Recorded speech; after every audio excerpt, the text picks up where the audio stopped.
Yeah, 93rd class coming in. What are these guys about to get into? 22 weeks of probably the hardest work they've ever experienced in their lives.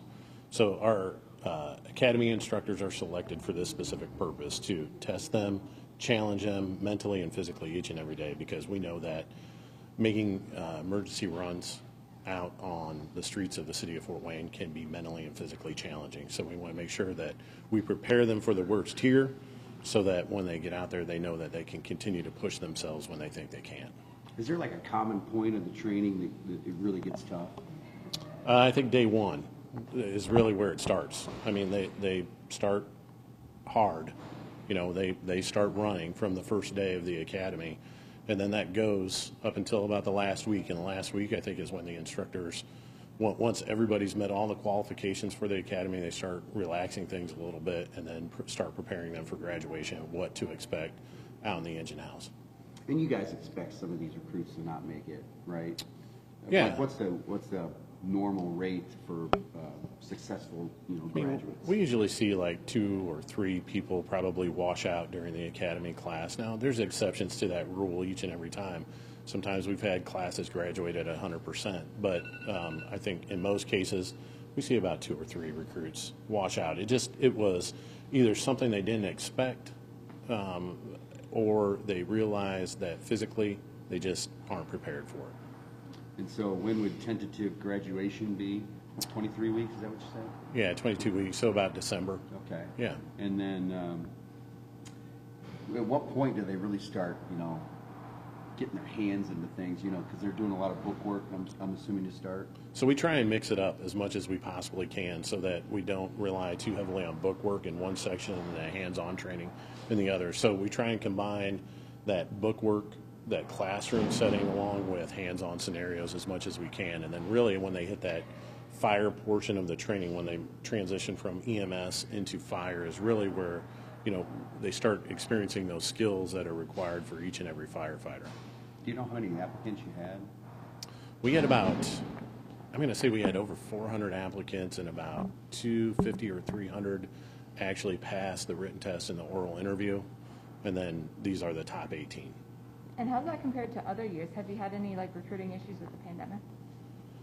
We haven't really noticed any recruiting issues. I mean, it fluctuates each and every year. So since I'm going to say 2014, we've been hiring almost every single year.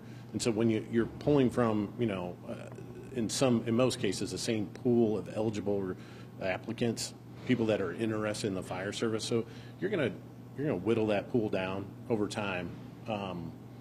We went for a while from 2008 to 2014 without recruiting that class. In 2014, we had a lot more applicants, a lot more people make the eligibility list. But I think this is about average for us right now. We haven't really, on the fire side, we haven't really struggled with getting recruits to or citizens to apply.